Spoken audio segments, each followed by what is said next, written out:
Welcome, everyone. It's great to see you. Thanks for taking time to join this URU Town Hall entitled Assessment for and of Learning in the Age of AI, the University of Sydney two-lane model, featuring Professor Adam Bridgeman, Pro-Vice Chancellor for Teaching and Learning, and Professor of Educational Scholarship, Mary Wright.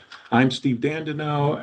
As many of you know, I serve as the Executive Director of the Association for Undergraduate Education at Research Universities, UERU, and as Associate Provost at Colorado State University, which has served as the host of UERU since 2013. So I'm coming to you from Fort Collins, Colorado, and many time zones away, just after 6 a.m. in the Australian Eastern Standard Time Zone. Our guests are up early to share with you about their experience with learning assessment at the University of Sydney. While we're waiting for folks to join, we have almost over 250 who are registered. Let me remind folks that we'll seek to engage you with Q&A period later. Please feel free to use the chat and to use raise hand function when the time is appropriate. Otherwise, we'll keep everyone muted just for the sake of flow and for our guests' benefit. And just to remind everyone again, we post these town halls at our website, and all this information will appear, including full biographies of our two distinguished guests, in the chat. Speaking of the recordings, I did want to remind everyone that we have a series of town halls just of late that are all related to each other, including today for today's topic. And so if you're interested in learning assessment or grading policy reform or digital literacy, those are topics of our three most recent town halls, and I encourage you to take a look at them. I know some universities are even having watch parties where they're watching them all together, which sounds great to me. We're a couple minutes past now, so let me go ahead and get things started officially. Again, welcome to URU's Town Hall on Assessment for and of Learning in the Age of AI, the University of Sydney's two-lane model, featuring Professor Adam Bridgeman, Pro-Vice Chancellor for Teaching and Learning, and Professor of Educational Scholarship, Mary Wright. Professor Bridgeman, his biography includes the fact that he earned his undergraduate degree in chemistry from St. Catherine's College at the University of Oxford and his PhD in computational inorganic chemistry from Trinity Hall at the University of Cambridge. He's served as director of first-year studies in chemistry and as associate dean in science at the University of Sydney, where he's also a professor of chemistry, and then joined the educational portfolio as director and then pro-vice chancellor for teaching and learning. And in that role, he leads work to provide professional development and collaborative support for teaching and learning activities. He also served as the interim deputy vice chancellor for education from January to June of 2022, has received numerous recognitions and awards in his professional career. We're so delighted to welcome Professor Bridgeman to his first URU town hall. Mary Wright, for her part, is perhaps known to many of URU members for, in addition to her current role as the Professor of Educational Scholarship at the University of Sydney. She has, of course, in the past served as a member of the Boyer 2030 Commission, as president and a distinguished honoree of the Pod Network, as the author of books which many of us have read and appreciate, including one I happen to have right here, Centers for Teaching and Learning, from Johns Hopkins University Press, and a new book with co-authors due this fall from Johns Hopkins University Press as well. Mary also, of course, was a UVP during her 8 years at Brown University, and prior to that served 13 years at the University of Michigan, Ann Arbor. On behalf of all those who've joining us today, I want to welcome Professor Bridgeman, Professor Wright. We're just grateful for you to wake so early, just after 6 a.m. in Sydney, to share what we think is a very important undertaking at your extraordinary institution, one from which I think we'll all learn a great deal. You're in the future. It's tomorrow in Sydney, and those of us who are anxiously in the past look forward to learning from you. Good morning and welcome. Well, thank you so much, Stephen, and thank you, everybody. And you just stole my line. We are in Wednesday morning. We're also in fall, so it's May and it's fall for us. So it's a pretty chilly start to our day. So we're going to tell a little bit about our journey that we've been on since those people released ChatGPT back in when was it? November 2022. So we're going to tell you a little bit about that journey today. But I think Mary's going to start us off. Well, thank you, Steve. Steve, you referenced the Boyer report, the Equity Excellence Imperative, where it begins with this quote, referencing Kathy Davidson's work about prioritizing transformative education for life, work, and citizenship in the age of daunting challenges. And I think everyone in this room could imagine that we are certainly in the age of daunting challenges. Fast forwarding to the new book edited by Steve on the equity, excellence imperative in action. The very first chapter talks about assessment as one of the key issues that we need to wrestle with in this age of daunting challenges. And so we're bringing the two-lane model to you, not as solving all of those challenges, but we're hoping that this would be a provocative conversation and perhaps a useful tool for all of our campuses across the world to be thinking about what does it mean to assess and promote student learning in the age of AI. Adam, do you want to start with this? Oh no, Mary shared this talk with me, and I was listening to it when I was on my walk home and run the other night. And I just thought it was really nice for us to follow this talk. So I really enjoyed this talk, particularly the last half an hour was so engaging for me when talking about program level assessment going beyond course level. And we'll certainly hopefully come back to those topics today. It's a good segue. So I'm going to begin with just a little context about the University of Sydney and the Australian higher education system. And I provide this context not as a barrier for adoption, but context is everything. And just to give you some of the reasons around the two-lane model here so that you can judge the fit with your own campus. So first, the University of Sydney is quite large, over 70,000 students, an order of magnitude larger than my prior position at Brown. It's called a group of 8 institution. So these are 8 universities who are leading research-intensive universities. So somewhat like a smaller AAU, I would describe it. And Sydney is the first university in Australia, established in 1850, so before nationhood. And it is quite large. I provide this picture. This is in the recruiting brochure. So this may too sell you on the University of Sydney. It's quite a lovely city and a lovely campus. But I also provide this just to give you a sense of the scope of the university. So it has campuses all across the country. And so I'm going to talk about some 3 differences in the context that have struck me and I think are also important to consider in this discussion. The first one, and probably the most important one, is that there is federal regulatory oversight. So this is embedded in legislation that all degree learning outcomes must be defined, must be specified, and that the university must demonstrate also that it is assessing them credibly. So in the US, many of us work with accreditors and to a lesser or greater degree have to demonstrate that. But this has the force of legislation. So it is quite a big deal then to be able for a university to say, our students are leaving then with the learning outcomes that we have set for them. And so this is a striking contrast, I think, to some of the US discussions. So I read with interest the recent report from Yale. I see that's going to be a future town hall. Julia Adams was a great mentor of mine as a graduate student.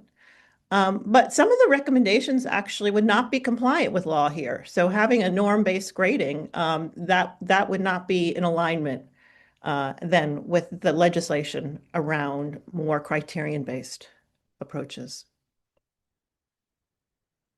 The second piece that I want to highlight is there's a high degree of freedom on what you can teach in pedagogy. It's an arguable point, but one might argue that there's more freedom here now than there is in the US around that. But there is a strong review of assessments. So assessments must be documented and go through committees. And then they also centrally registered and documented. And so some of the data that Adam's going to be presenting are based on that reporting.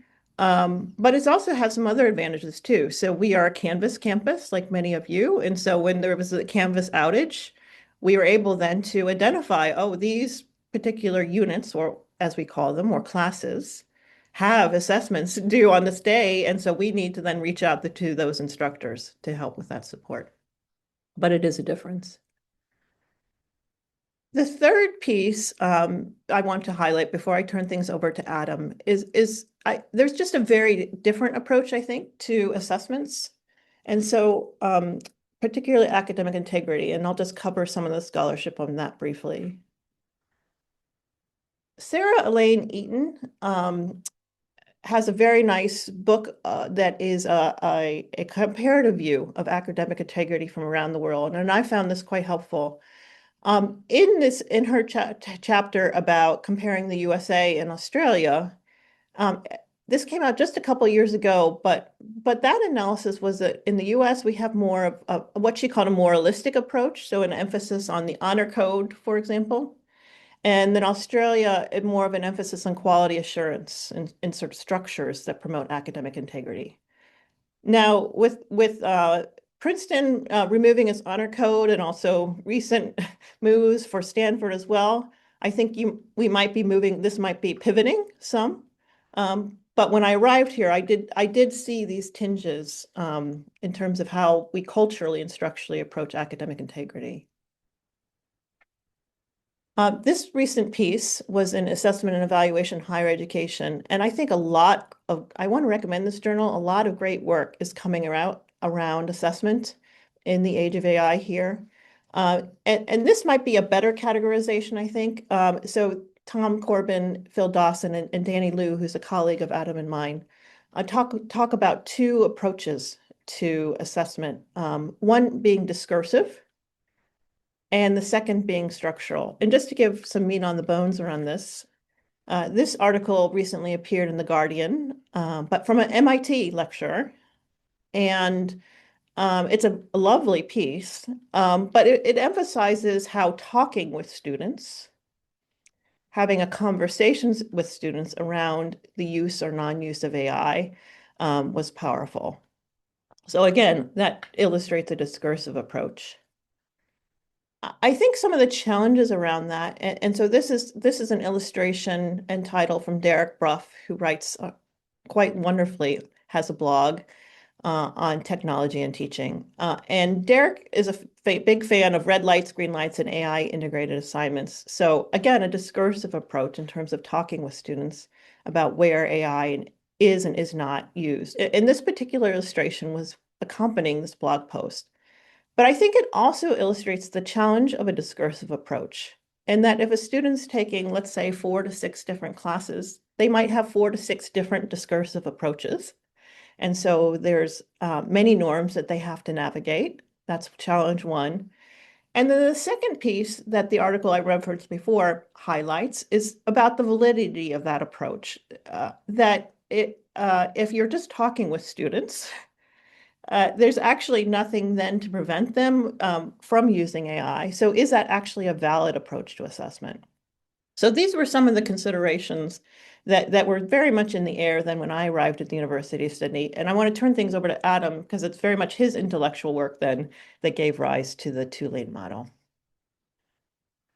Thanks, Mary. And I think that's really nice that federal setting is important to us, because when I was interim Deputy Vice Chancellor, that's when ChatGPT 3.5 was launched. And I was phoned up by journalists on Boxing Day of 2022 and said that with the headlines, "This is the death of universities. The community is going to no longer have any respect for our degrees because students are just going to complete everything we set with AI." And we had all those articles coming out about how good it was at doing entrance exams and medical exams and bar exams, etc. So I don't think I need to tell you this, but AI is incredibly powerful. This was written last year, this sentence, so it's out of date. AI is getting better and better and better at mimicking everything that humans can do, and certainly is very good at our assessments. We believe that humans or machines are very poor at or unreliable at best at detecting the use of AI, and so I can't put a student on a complaint on the basis of AI detection. It's just unreliable and unfair to students. We strongly believe, and we can share some data about how every kind of assessment that we have can be completed using AI, however much time and effort we put into trying to make it AI proof. If we're not watching the student, they could be using AI to complete the assessment. And I think one of the things I picked up from the talk, your last talk, was that intellectual humility here. Students will need to be able to use AI. They're being asked about this in their job interviews. Those early career jobs are going because AI is replacing some of those roles. And so we need to make sure we have a duty to make sure that our students actually can use AI effectively and add value to AI for employers. So we need our students to be equipped to use AI. It's part of our teaching role is to help them use AI well and add to its values. And so we've really got these two lanes. We have integrity. We need to make sure that our students have the outcomes. As Mary said, we have that federally in our accreditation body. We need to make sure that they can deliver those outcomes, but we need to keep our degrees relevant to the 21st century and beyond. Mary also mentioned that we only allow our faculty to choose from a limited number of assessment types. And as Mary said, this was very useful during COVID when we were planning out remote assessments, and was very useful in the last couple of weeks when we were giving accommodations for students based on the Canvas outage. So these are our previous assessment types. So all the way from written assignments to oral tests. And we have a large number of students. So we have if we total it up for a year, we have about 30,000 assessments, and that's about 3 million something submissions that students will do. So if I was to ask myself which of these are supervised and therefore we can be sure about AI use, we get to this kind of breakdown where we have a number that are secure, kind of the traditional exams and oral tests. We have some that we know that are take home that students will be doing as homework, and so we know that AI could definitely be used. And we have a number that I'm just not sure. I'm not sure if they're supervised or not, or homework, because the labels that we use were just for a different time, for a different period. So this is not acceptable for us when we're explaining to our accreditors exactly how we're ensuring integrity. So the two-lane approach is very binary. It's very straightforward because we wanted our students to know when they could use AI and couldn't use AI. We didn't feel like that was a decision that was down to every individual faculty member. It had to be something that we had as a university policy. So we have over in lane 2, we have assessment for learning. This is about the process of learning, the process of thinking and developing knowledge. This is equipping students for the use of AI because AI is allowed in this lane. This is mainly at our course or unit level, and this tends to be things that are not observed live. So these are things that students are doing on campus or in the library on their own. And the important thing about this one is that AI is allowed, and our role as teachers is to help students use AI to effectively complete these tasks, or to guide them to not use AI for these tasks, because this isn't the best way to approach it, but it's a guidance rather than a mandate. And then over in lane 1, we have the assessment of learning. This is where we're making those trustworthy judgments of capability. And because we think these are really hard to do in 2026, and in 2030, they're going to be even harder as wearables and other technologies become very prominent. We think these are mostly at the degree level. So we think these need to be planned out at the program level, and we'll talk a little bit about that. These have to be supervised in person because we believe that's the only credible way that the AI can be controlled. You actually have to be watching the human to make sure that they're not on their phone or using a connected technology.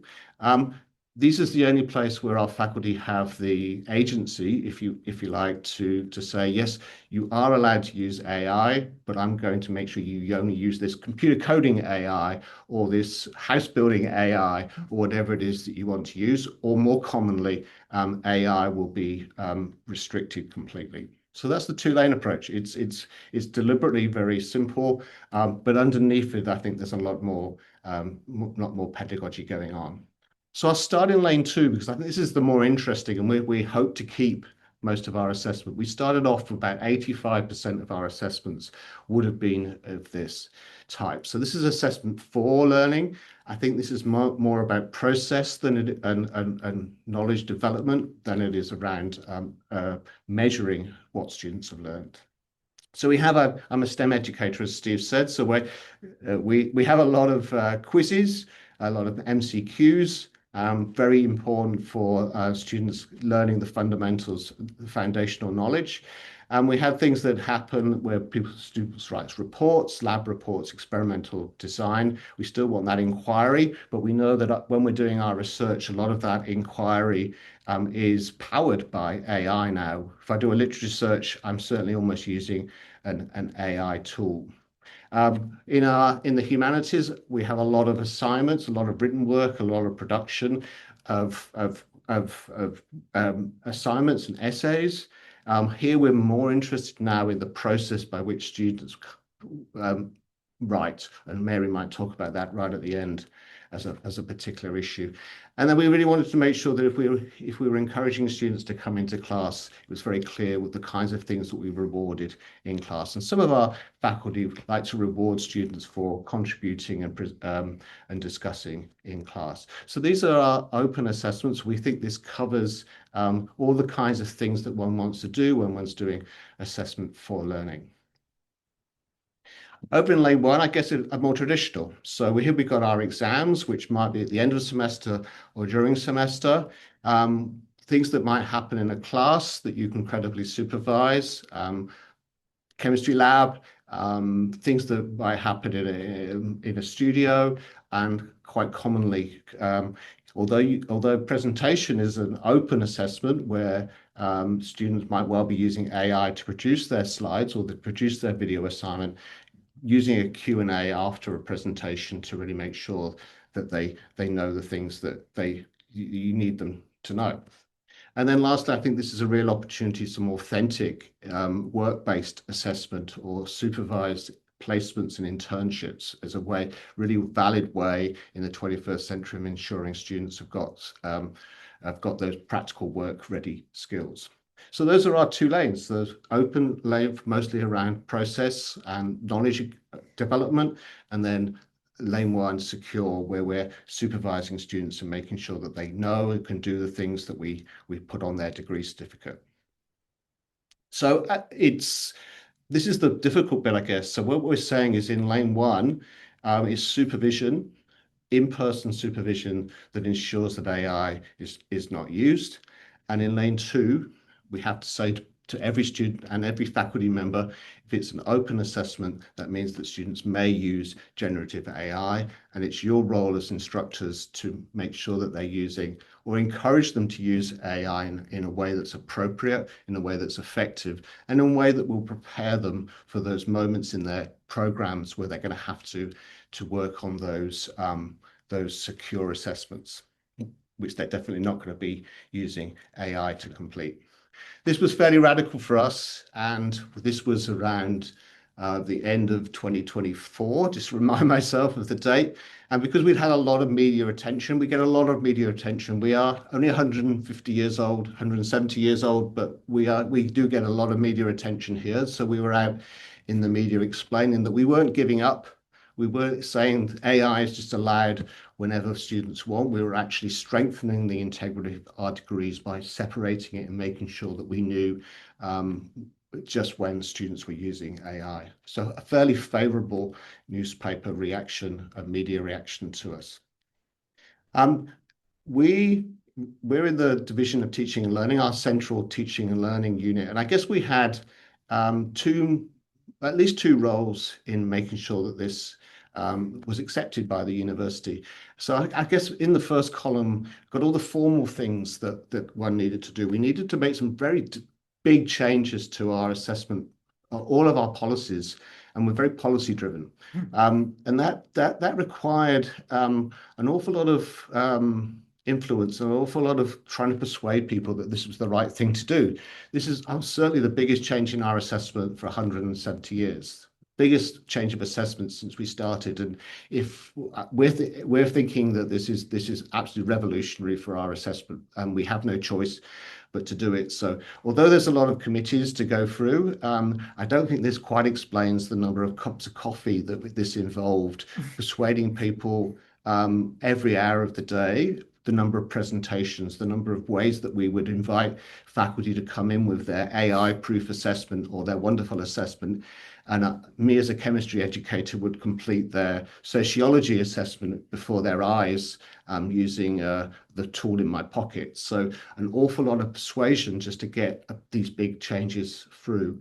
From an academic development side, there was a lot of workshops, a lot of working with our faculty to help them understand the implications of the policy, because the implications are, although the policy is fairly straightforward, the implications for assessment design and workload are quite large. And we've made a support site for students. We've got a set of Teaching at Sydney articles, which is our blog, explaining and talking people through every process as we ourselves were understanding exactly where we were going and before we made that policy change. So a lot of assessment redesign, a lot of updates to things like accommodations and reasonable adjustments. We have all of our assessment data electronically, so we needed to make a lot of changes to our information technology along the way. And my educational designers here had to physically move from the old assessment types to the new assessment types. So there was an awful lot of data entry that went along with conversations about assessment redesign. And that really helped faculty because that was a job that they certainly didn't want to do. I think one of the really important things that we did was really involve students early on. So we had from January 2023, we had a number of faculty student panels. The students were ahead of us on this. The students were using this technology in ways that we weren't even imagining yet. And yet other students were incredibly worried about, were they going to be penalized for integrity breaches? Was this going to take away their ability to think and to learn? And so having the students there was really important. It was even more important for me to take that to our academic board and our highest governance, the Senate, because the senators on Senate certainly weren't experiencing this on the ground in the way that our staff were. And when we were developing our assessment types, when we were thinking about the accommodations, really working with the students with disabilities to understand the implications for those secure assessments in particular. And our wonderful students co-designed an open site. It's on Canvas, but it's open to the world and actually much copied, where they would be helping other students learn how to use AI effectively and explain the integrity settings, which I think has been really effective. We've redesigned that site in a number of boot camps along the way as our assessments have changed. So some of the outcomes. So we made this policy change, the big policy change, in the middle of last year. So that for us, that was between semester 1 and semester 2. Perhaps not the perfect timing, but timing that was forced upon us by technology and by budgets, actually. And so for us, this was in the between semesters. And so we had to We had one semester in the old policy setting last year and one semester in the new policy setting. And now we're in semester one, again, drawing to the end of semester one. So these are my new assessment types and numbers. And you can see, if you're eagle-eyed, some changes in the kinds of ways that people have moved. I think although written work still has the highest number of submissions, one of the things that Mary might mention at the end, exams have shot up.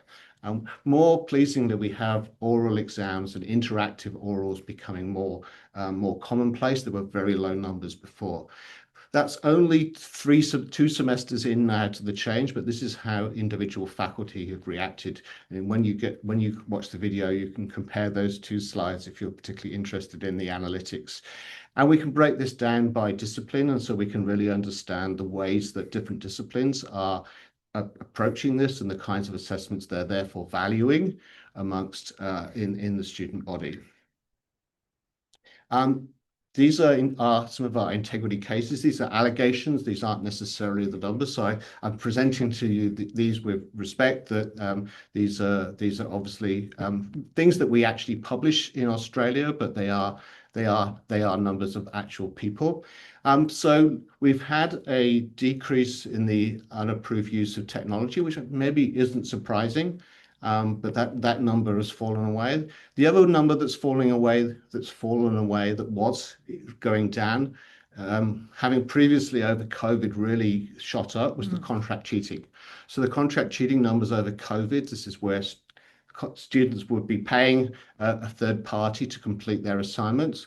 I'm not sure why you would do that in the age of AI, but students still are. Those numbers have really gone down. So it may be that we're not able to detect them. It's always very challenging to detect them, but those numbers have gone down. This kind of policy change takes a while to communicate, and so we do get faculty putting in allegations about AI use. Some of them come to me to investigate, and a lot of them are misunderstandings of the policy. So that I think will change over time. We require our students to reference the use of AI in those open assessments, but it's very difficult to know if they're telling you the truth. We have both an internal end of semester survey, which we call the Unit of Study survey, or student evaluation of teaching. We have a question in there about the assessment task challenged me to learn. And then we have a national government run survey, which is a very similar wording, called the Student Experience Survey. I think it's quite pleasing that we're actually trending upwards in that, because one of the things we heard from students is some of their assessments were becoming a little meaningless because they could just complete them with AI. So we're fairly happy that we're at least steady on that internal survey, with a little bit of a trend upwards in the national survey. I just thought we'd finish with a little bit of a discussion about program level assessment, because this is the big challenge, I think, for us. We have our faculty really concentrating on their assessments in their individual courses, and we need them to be thinking about those degree outcomes, because firstly, that's what we in legislation actually need to deliver, and that's what the community expects us to graduate students with.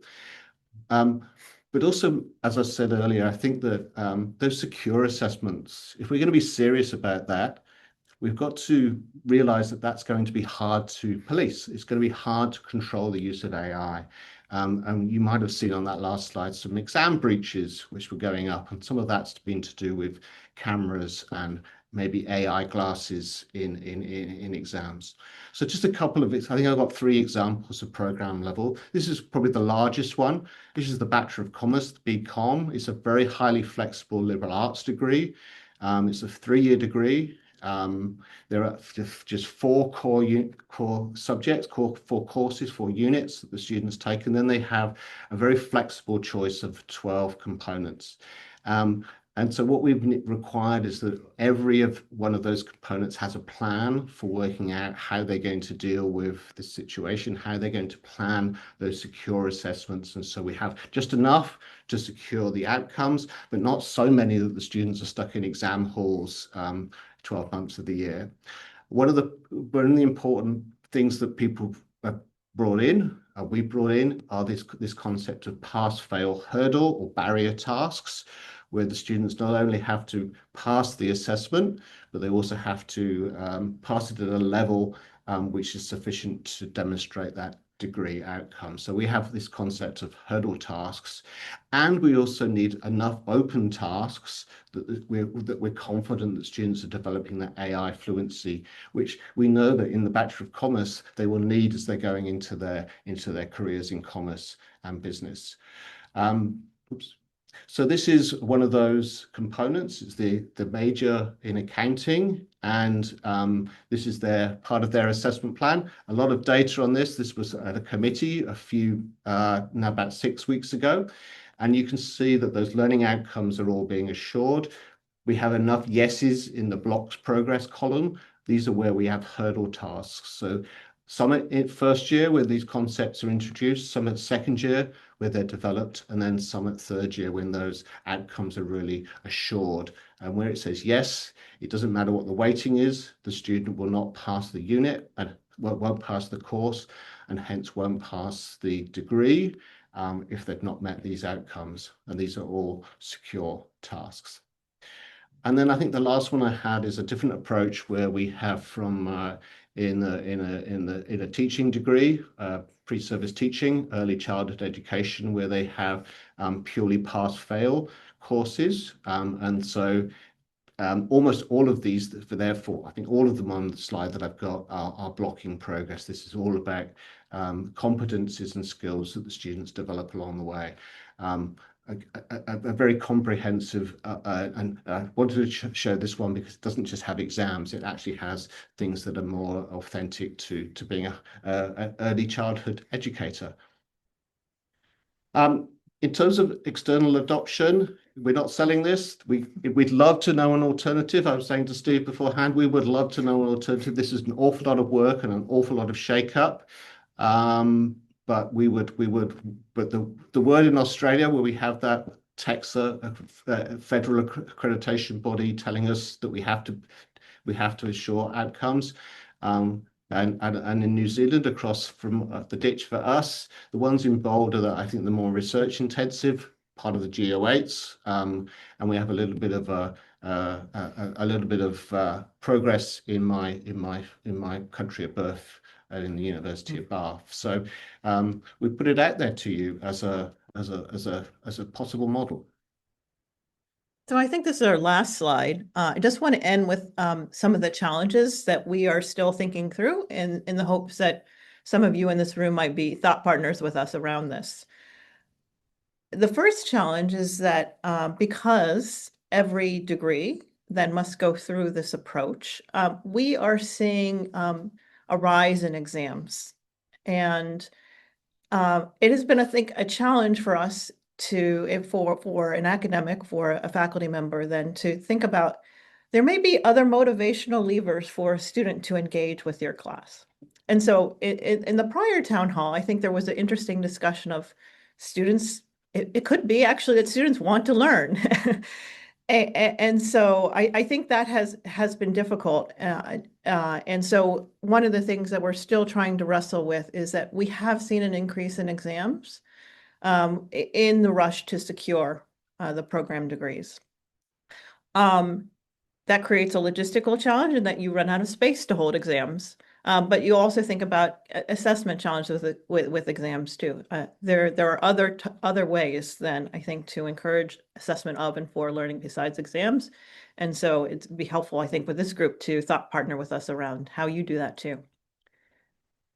The second challenge, I think that has been more surmountable and actually quite interesting, is that we have some central university outcomes where it's been interesting to think about how you can secure those. And so at Brown, I used to have the Writing Center in my portfolio. And so I've been very engaged with the process here, thinking about how can you think about essay writing being secured?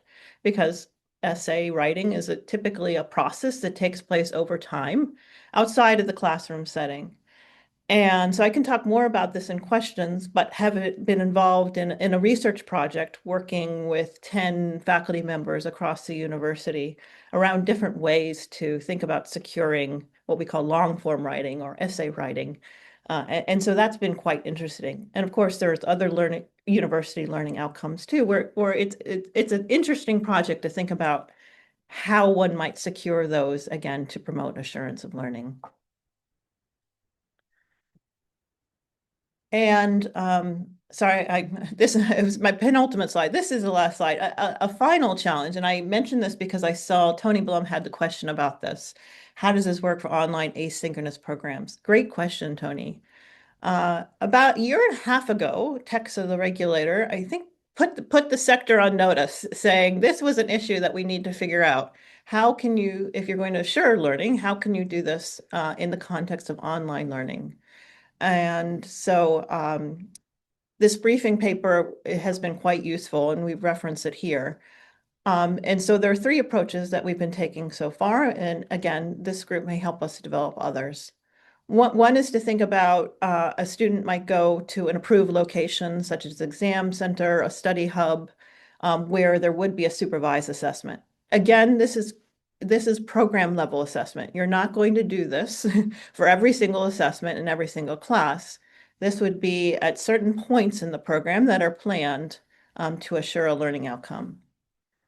The second approach that is recommended is thinking about internships and work integrated learning as a way then to assure learning. And then the third is thinking about longitudinal learning partnerships as well. So I think what we'll do is I'll stop sharing and I'll just turn to Adam, see if there's anything else that you wanted to mention before we turn to questions. No, there's some great questions, so maybe see if we can move straight to them. Yeah, you're welcome. I see 4.5 questions there in the chat. Do you want to answer them yourself, or shall I pose them to you? Why don't you pose the first one? That'll give me a chance to move the chat over to where we can see it better, Steve. Well, I understand. Appreciate that. So Yeah. you mentioned Tony's question already. The next that was posted is from Susan Marie, and she writes, how do faculty have time to switch to the oral interactive style of examination assessment? I have that question too. We get that question a lot as well. I think firstly, one point I make is, as you could see from some of the stats that I was showing, we have an awful lot of assessments. Sometimes one can remove an assessment or rethink about the number of assessments that you have in a course. We've been doing, and Mary's actually been leading this work, so she might want to comment too. We've been leading some work about securing long form writing, and maybe you should invite Mary to come and talk about that project. And particularly in humanities, where they just do not want to set written exams.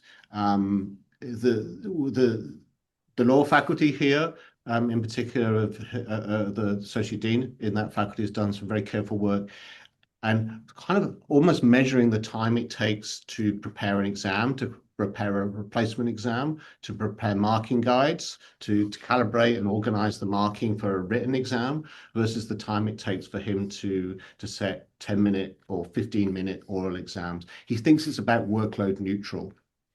So because he can mark as he's going when he's doing his exams, and I think there's other faculty members that have had similar experiences. Organization of those oral exams is something else. I think the administration around that is pretty difficult. But in terms of if the choice is between a written exam and an oral exam, we think it's about workload neutral, and that's classes of 600 students. Well, even over 1,000. We've seen it take place with a lot of success. And there are setup costs. So usually the first implementation, people report it takes a lot of time, but after that, yeah, it becomes workload neutral because, as Adam said, the grading or marking takes place at the moment. It's synchronous. Yeah, I would apologize to Susan Marie. You could unmute too and jump in. People don't need to see me read their questions. If you want to jump in, please feel free to do so. Yeah, you did a great job. And you asked, we do want to hear about the writing as well, the long form writing. Why don't you go ahead and address that?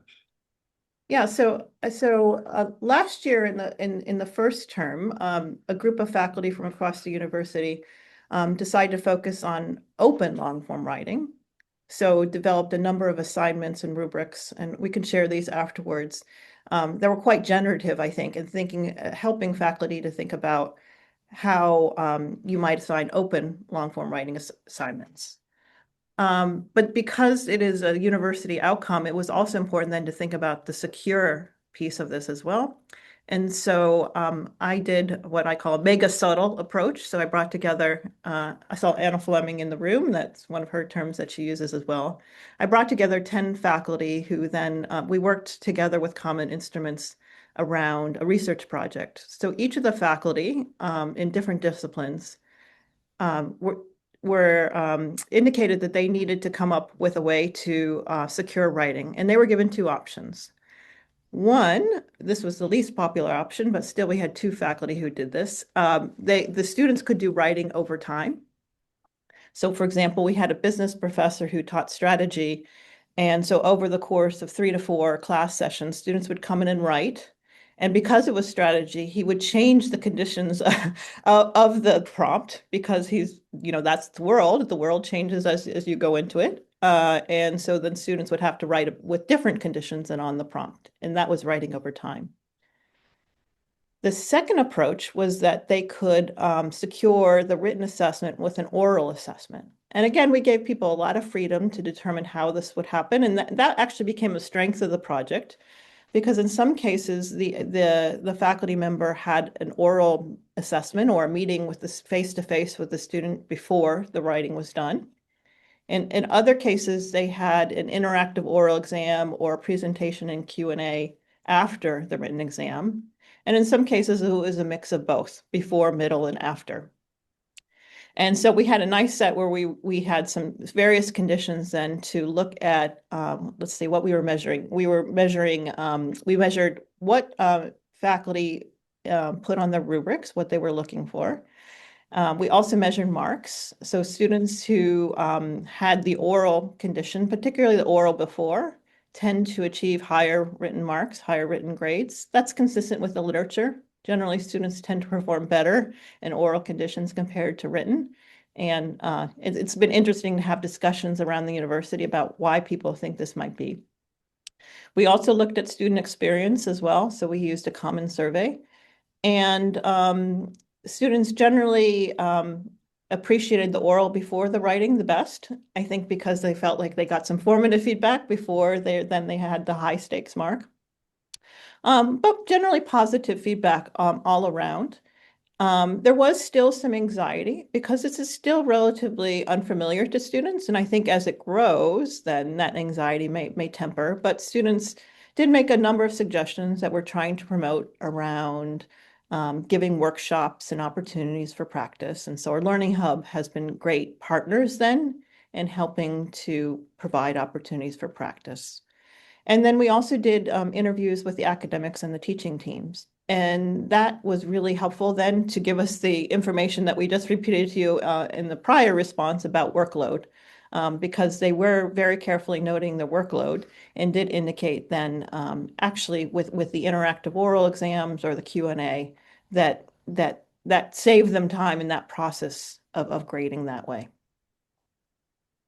You don't want to lose the idea that Adam spoke to, as I think it was Adam who said this is a revolutionary change for University of Sydney, in its long history. In the chat, we see questions about how do you train faculty who may or may not have much experience using AI.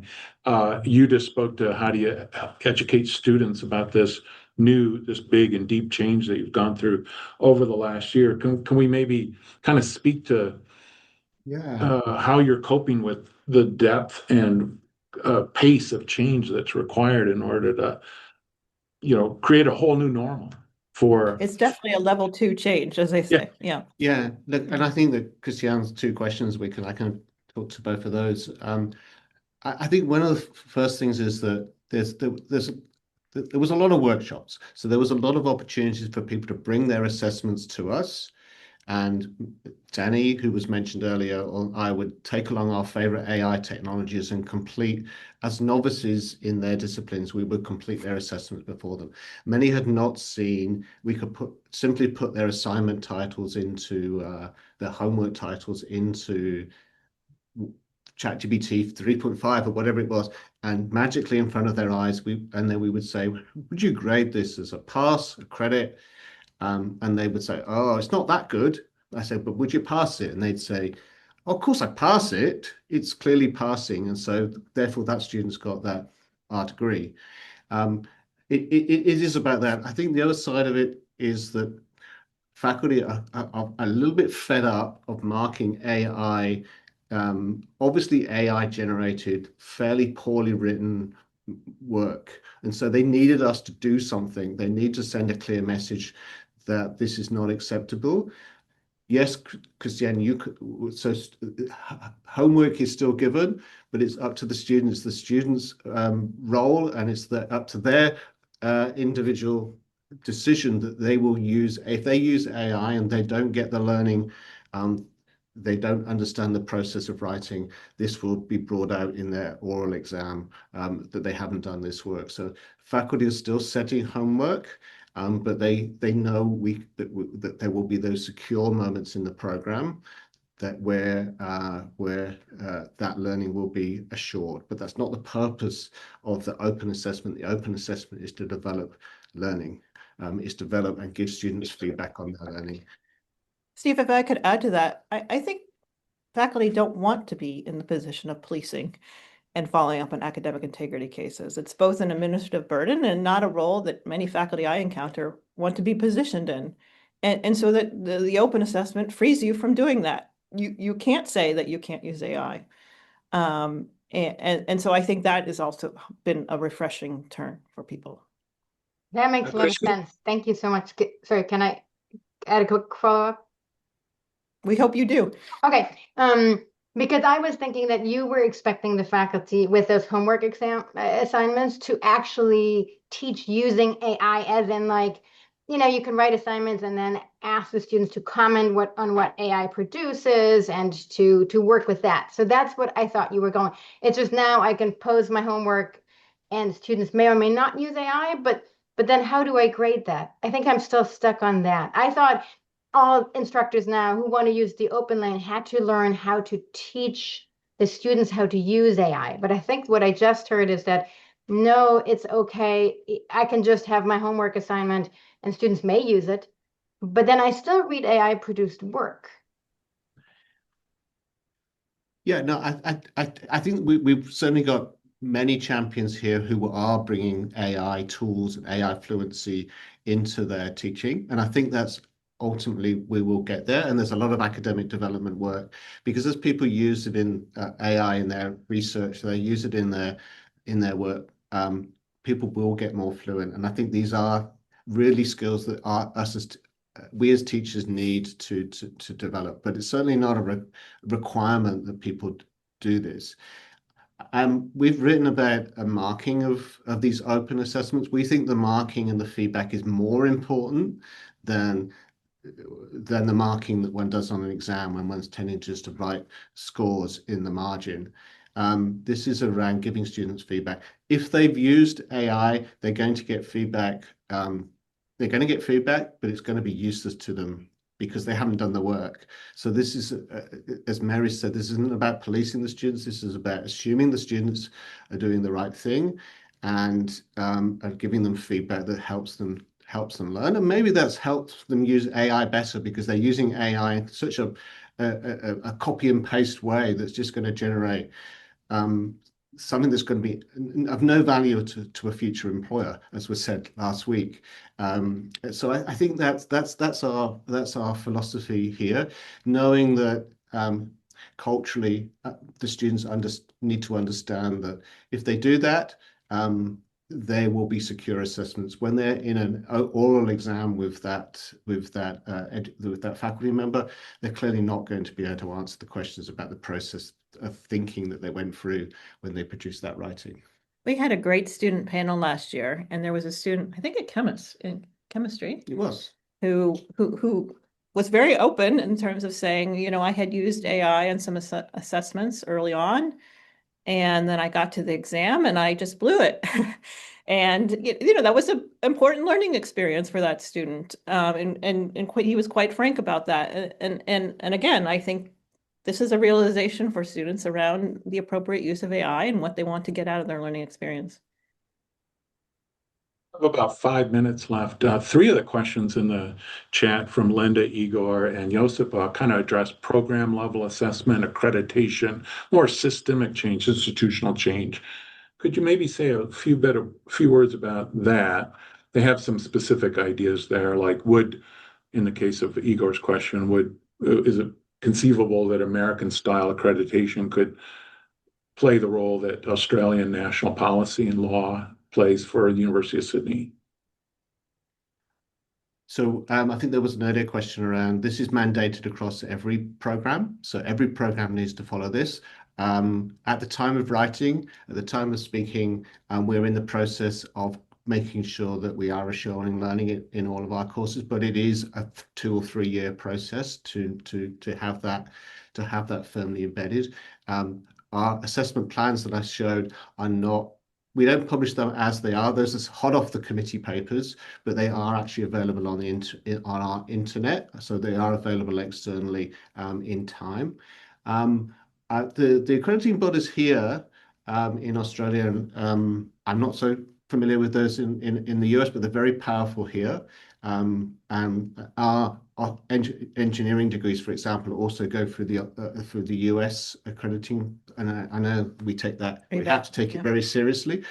Our accrediting bodies have been asking us what they should say. We have a very good connection with Engineers Australia, for example, and they are very firmly going to put a 2-lane approach like system process into policy, into their accreditation.